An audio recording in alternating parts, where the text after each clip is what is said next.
Welcome back to another edition of Between Two Fars. We've been talking with Johnson Space Center's Chief Counsel, Ted Rowe, about the transformational changes that NASA has been going through the last 25 years. And today, we're really going to focus on how those overall transformations have permeated into the procurement process and how it's impacted our previous procurements, our current procurements, and what it's going to be doing to our future procurements. Welcome back, Ted. Can you please help set the stage? How does that impact us as procurement attorneys and contracting officers? Absolutely, Warner Keith. Thanks for inviting me to be here. So let's talk about what NASA's acquisition approach has been in the past and even in the present to some extent. Let's do that by looking at a timeline. So from the 50s to the current 2000s and 2020s, we've had major programs that have occurred. There was Project Mercury in the late 50s, Gemini in the early 60s. Of course, we all remember Apollo, Skylab, the shuttle, ISS, Orion, SLS. Now, what all of these programs, these major programs have in common is that they have all been what NASA typically calls design, development, test, and evaluation, or for short, DDT&E.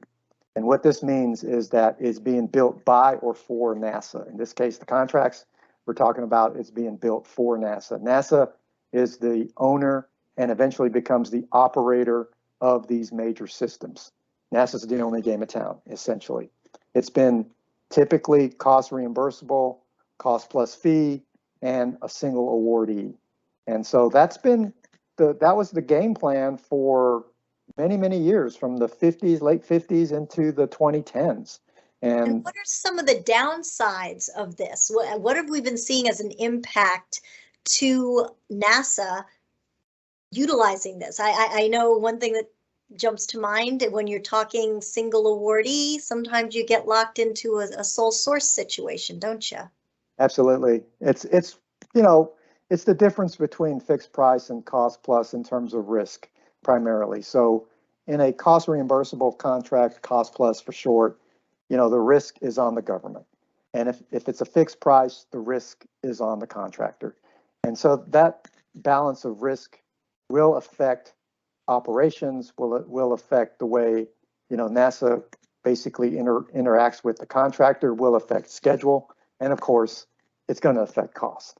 So yes, those are some of the impacts associated with this particular acquisition approach.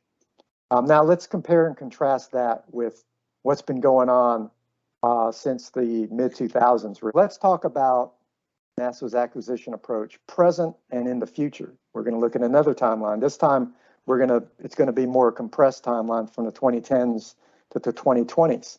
And what has NASA been doing since, say, the mid-2000s? Well, you remember COTS? That was a funded Space Act agreement that kind of got the commercial services in terms of launch services, got that started. CRS, commercial resupply, that started in the late 2000s, early 2010s. CRS-2, the mid-2010s. CC-DEV 1 and 2, which is more focused on the crew part of the transportation paradigm.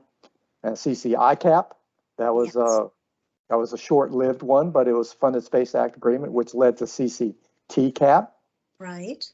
And then Gateway, which is fairly recent, PPE. Now, let's take a pause here for those that may not know what all of these letters mean.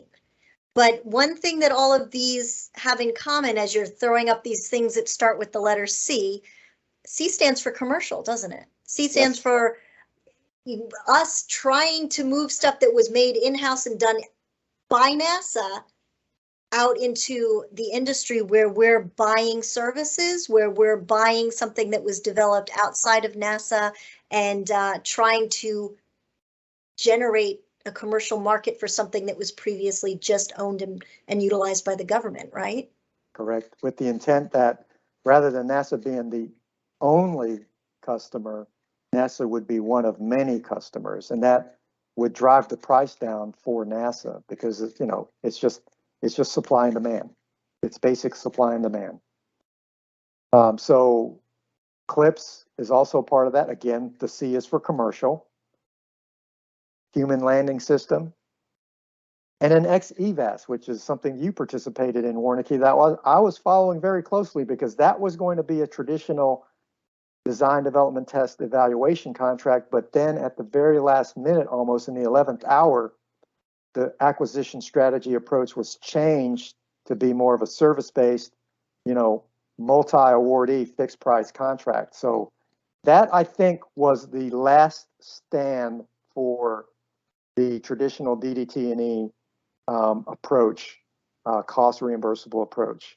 And XEVAS is going to be the new approach. And then we have LTV as well. So what do all these have in common?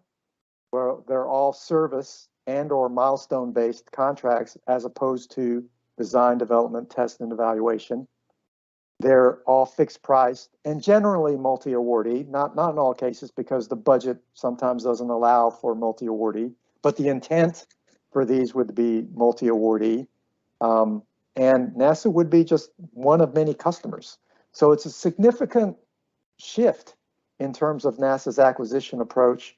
And again, it's all driven by this transformation that's been occurring, which is driven by these external environmental factors that we talked about in the last episode.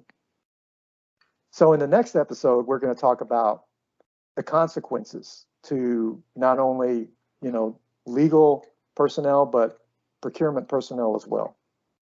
Let's talk briefly about some of the benefits of this transition. When we talk commercial, we're hoping that we are one customer of many for them, but we're also hoping the reverse, aren't we? That we will have the ability to select from a number of service providers. This setup, especially if you're doing a multiple awardee and an IDIQ type basis for the contract, that is structured to try to generate an industry, isn't it? We're not just investing in a company to learn how to do something. We're investing in an entire industry. How are you feeling? How do you think that's going? Do we have different companies we can select from now that we didn't have in the early 2000s? Is this process working and putting more small businesses, big businesses, entrepreneurs out there for us to select from?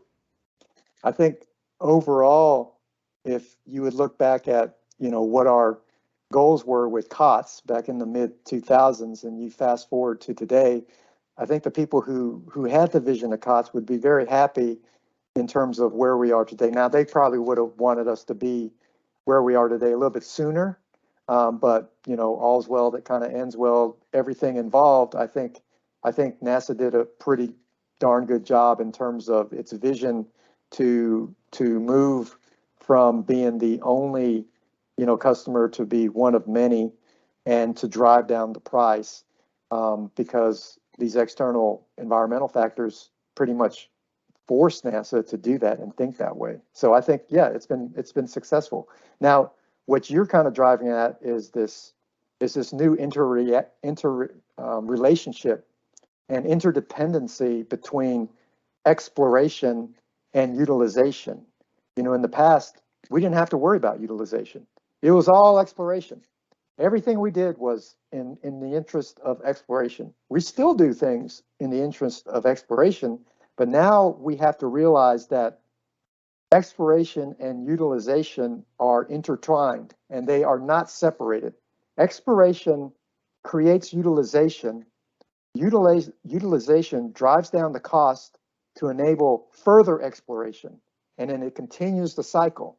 So they are intertwined. There's an interdependency now, and it's that interdependency that needs to permeate within NASA's culture. Well, all of these changes have had a profound impact on our procurements and how we do business at NASA. Why don't we have you back one more time to talk a little bit about the consequences of these transformational changes? Would that be all right? I'll be delighted to.